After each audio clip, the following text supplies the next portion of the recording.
Hi there, good afternoon. You've tuned into ET now, and this is Market Fatafat with me, Cheryl D'Souza. Along with me, I'll have Vinny Motiwala joining in very shortly. And looks like markets are actually holding on to good gains. We did see a record start coming in for the benchmark indices along with the broader markets. But for now, as you can see, the broader markets has given up some of this morning gains. But nevertheless, we are, I think, trying to claw back from the day's lowest point. A lot of stocks to talk about over the course of the next 30 minutes. We have Osho Krishan joining us on the show. Along with Osho, we also have Makshi who's joining on the show with us. A very good afternoon to both of you. And let me kickstart the show talking about the Adani group of counters that are actually buzzing in trade. In fact, they're not only buzzing in trade, they're soaring in trade. They are scaling new highs in today's trading session, and case in point being actually Adani Green. Look at that particular counter. That one has seen an uptick of as much as 20% at this point in time. The reason being for that particular spike coming in on the Adani Green counter is the fact that you have the company actually letting the exchanges know that they have raised funding of about $1.36 billion for a massive renewable energy project, and this also, remember, is a senior debt facility. It was secured from a consortium of around 8 international banks that included BNP Paribas, Rabobank, as well as DBS Bank, to name a few of them. And this actually enhances the funding pool for the world's largest green energy park at Kauda, is what the company has actually mentioned. This particular region is in Western India. And post that, you've seen all of these Adani Group counters actually see a good steady up move in today's trading session. Also, along with that, you had a particular news development coming in from Wire Agency, the source-based agency, that said that before the United States could go ahead and give out loan or grant a loan to the Adani Group for their Sri Lanka project, they actually assessed all the acquisition that was done by the Hindenburg report, and they said that they did not find them relevant. So that was also kind of added to the steam for Adani Group of counters. Vinny? Absolutely, that is the Adani group of counters that is in focus. But let's move on to the next stock, and that is 361 WAM, which is in focus on the back of a bulk deal that happened where promoters have actually parked some stake in the company. Promoters have parked around 2.8% stake in the company, which is for around 600 crores. When you look at it, this was yesterday in a bulk deal. Now, that was Nirmal Jain, Madhu Jain, as well as Venkatraman R, who are the promoters and promoter group of the company, sold collectively around 1 crore shares in the company. So on the back of this, we're seeing some focus coming in on the stock price. Nirmal Jain sold around 50 lakh shares in the company. Madhu Jain sold 30 lakh shares, while Venkatraman R sold 20 lakh shares, which is around total 2.8% stake. The buyers of this, some of the stake is ICICI Prudential Mutual Fund, which bought around 35 lakh shares in the company at a price of 600 rupees per share. So on the back of this, we're keeping an eye out on 361 WAM, which is obviously a wealth management firm. On the back of this, we're seeing the stock is trading with as of now of 1%. All right, moving on. Osho, let's talk about DARB and that particular counter. How is it looking on the charts to you? Very good afternoon, everyone. Well, looking at the technical perspective of DARB, then from the past few trading sessions, the FMCG space has been gaining strong tractions.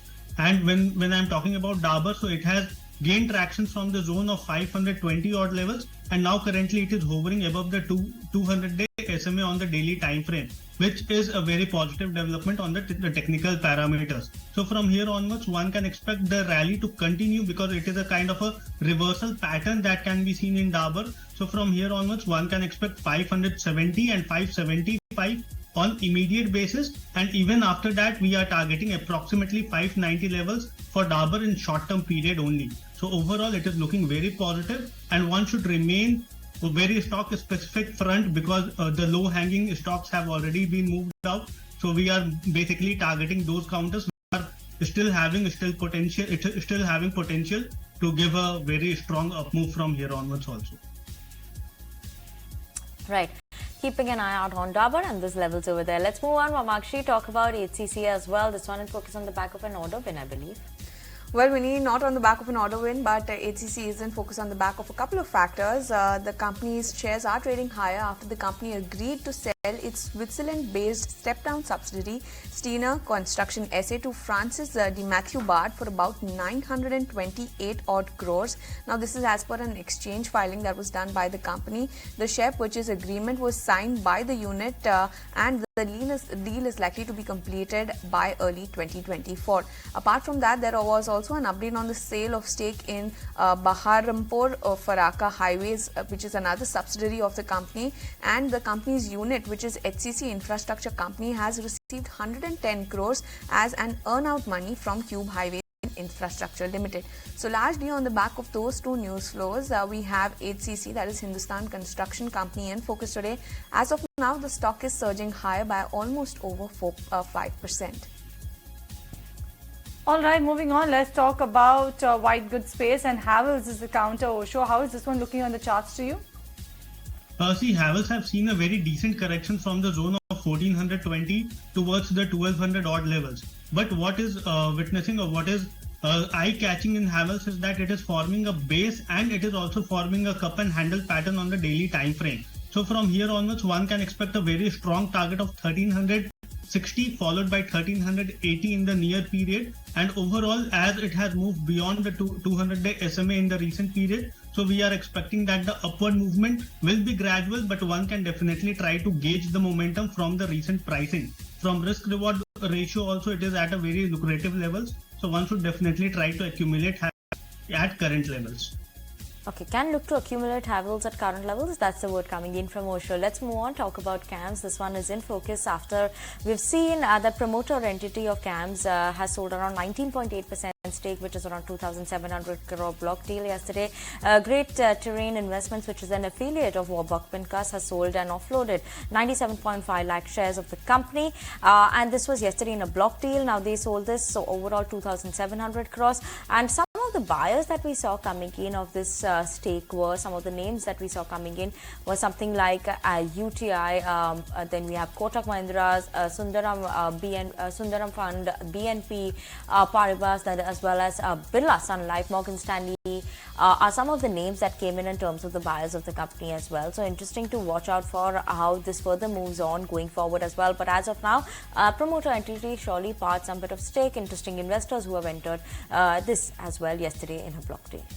All right, let's shift focus. Let's talk about Bajaj Finserv, then Osho, and how is this one looking to you on the charts? We know that you had stock-based information or other news-based information that impacted the Bajaj twins in particular, but Bajaj Finserv, do you think now when we are betting big on the large caps, Bajaj Finserv will start to move ahead?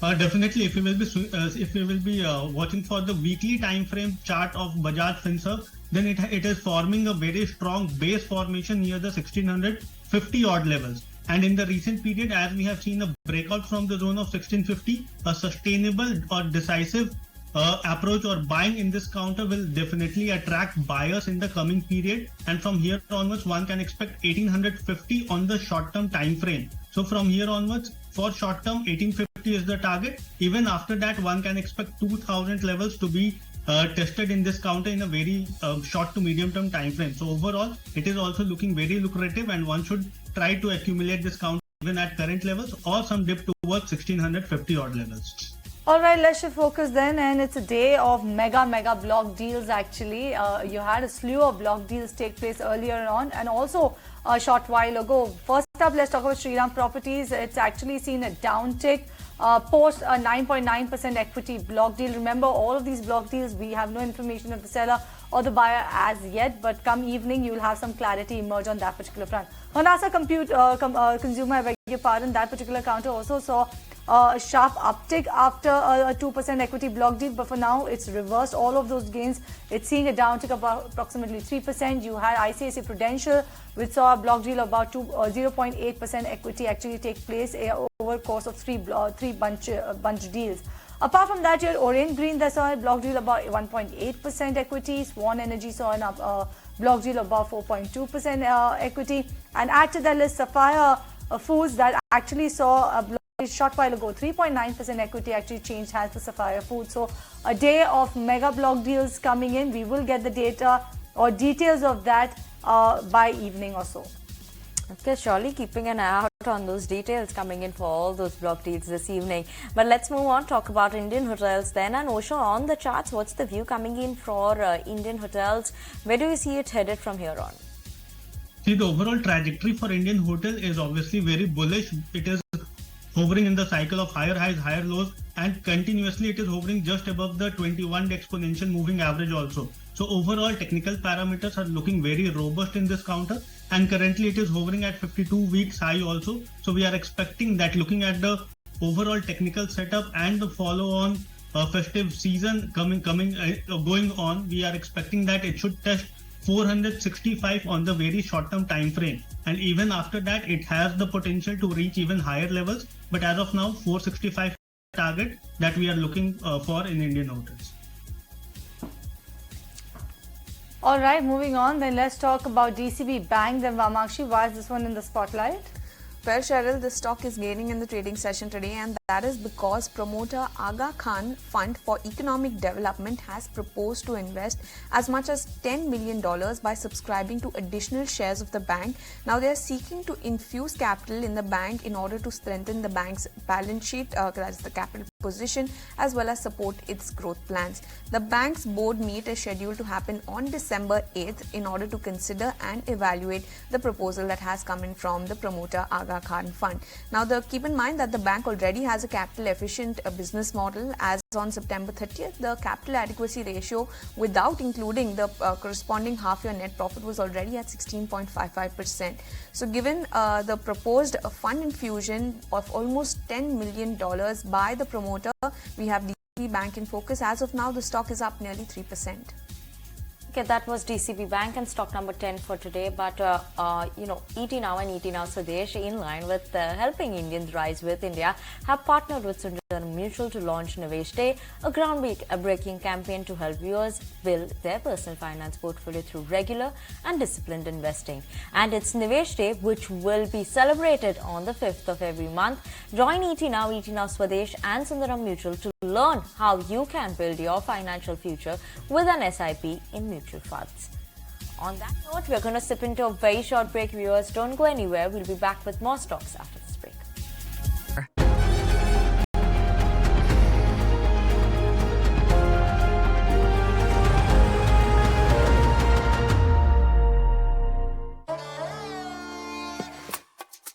देखो यार, जिंदगी का कोई भरोसा नहीं, पता नहीं कब फोटो पे हार चढ़ जाए और फैमिली का फ्यूचर, बच्चों की पढ़ाई खतरे में पड़ जाए। तो आज ही पॉलिसी बाजार से 1 करोड़ का टर्म लाइफ इंश्योरेंस कराओ, सिर्फ 525 रुपए महीने से शुरू। तुम सिविल लाइंस जाना, तुम एमजी रोड, समझ गए? जी सर। वाह मामू, मिठाइयों की डिलीवरी चल रही है, सीआईडी की प्लानिंग। डिलीवरी नहीं बेटा, सब अलग अलग बैंक जा रहा है। ऐसा क्यों? एयू करंट अकाउंट पे सब मिलता है। मामू, सोच बदलो और बैंक भी। एयू स्मॉल फाइनेंस बैंक, बदलाव हमसे है। Hi, what's that? That's a Manish Malhotra. Not your dress. The cupboard. The laminate is a Manish Malhotra design.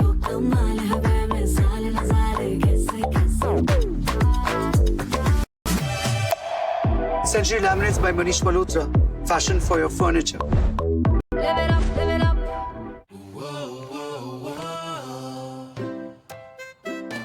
Sir, Yes? is there a wedding at Nimaji's? No.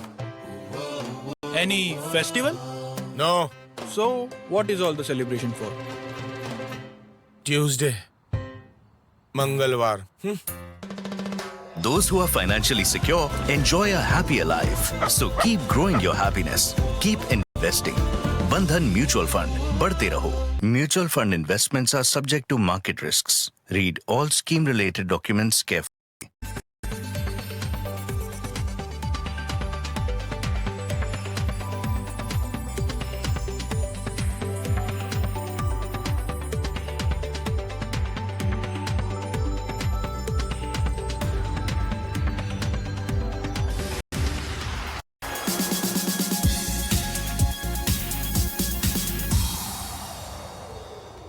Welcome back. You're watching Market Fatafat on ET Now. Let's continue talking about the stocks that are on the move. And HDFC Bank, Osho, talking about the stock on the move. This one has definitely not done that. It's been the opposite rather.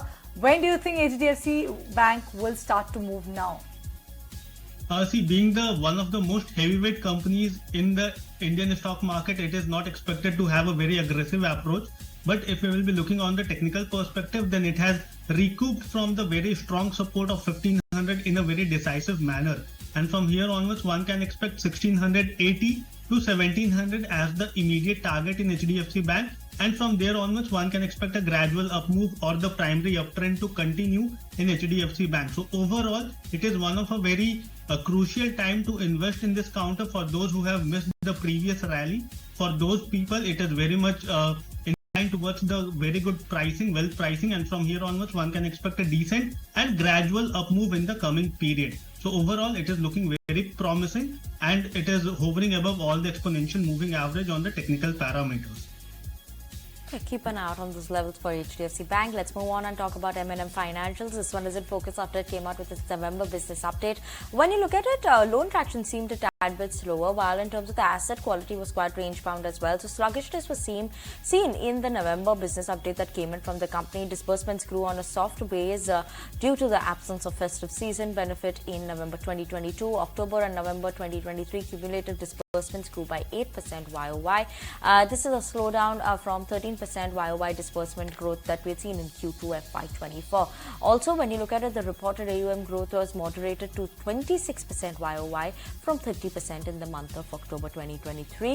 And other than that, when you look at it in terms of brokerages, also we're seeing that Morgan Stanley is maintaining an equal weight rating target price of 285 rupees per share. They said that there is a sluggishness in numbers, downside risk to forecast remains as well, and disbursement growth was something that was in line. Collection efficiency was down, while asset quality also, like I mentioned before, was range bound. So yes, Morgan Stanley maintaining an equal weight rating as well, and that is why we're seeing M&M Finance today after the sluggish update that is coming for the month of November. The stock is down 2%.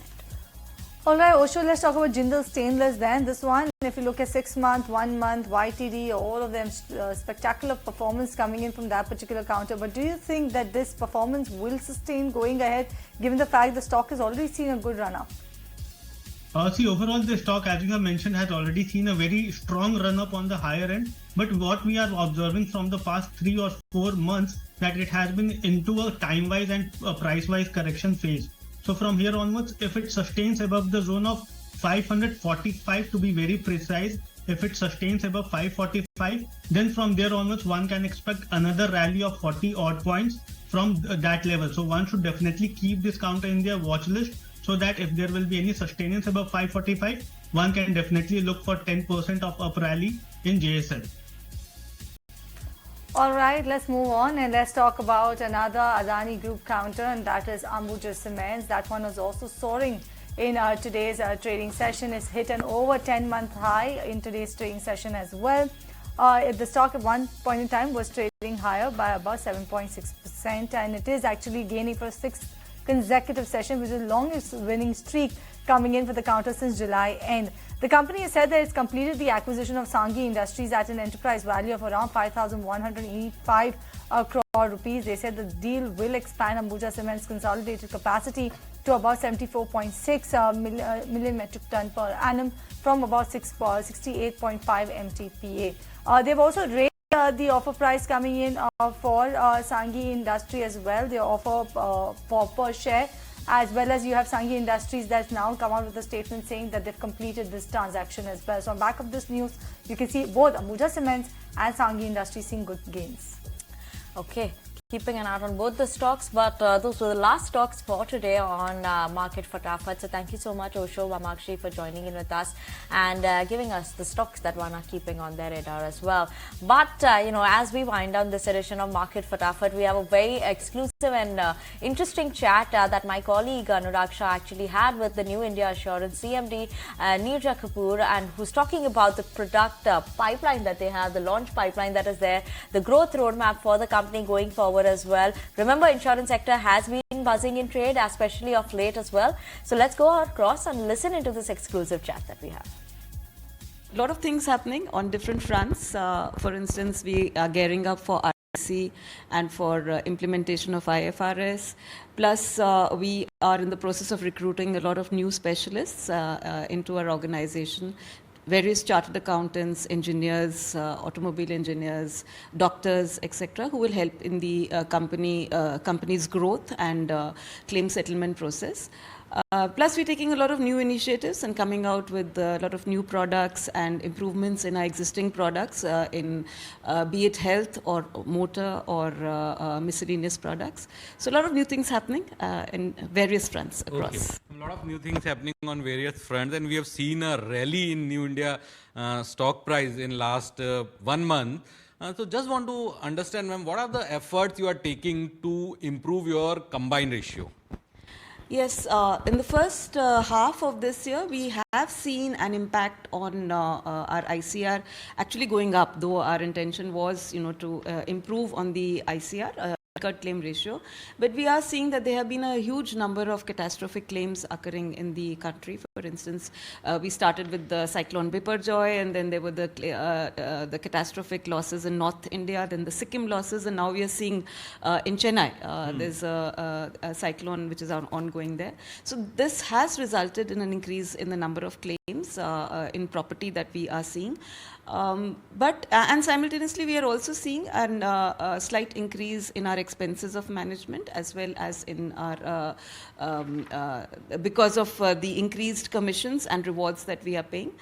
But overall, we are aiming at reducing the ICR by the end of this financial year, and a reduction in the combined ratio.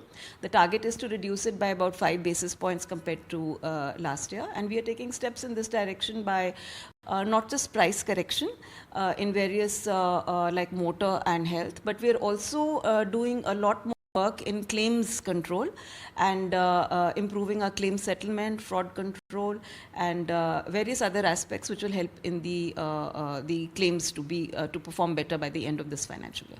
Ma'am, in Q2 you have taken a hike in your retail health product. So what is the quantum of that hike? Because we have heard that hike is after the 6 year, the gap of 6 years. So what is the quantum, and it will continue in coming years also? See, earlier there was a guideline. It was not a directive, but there was a guideline from the regulator that the price increase in health should, in retail, should be every not more than once every 3 years. So we did intend to increase the price in 2020, but at that time there was the impact of COVID and the pandemic, and we didn't want to add to the the financial strain on the general public.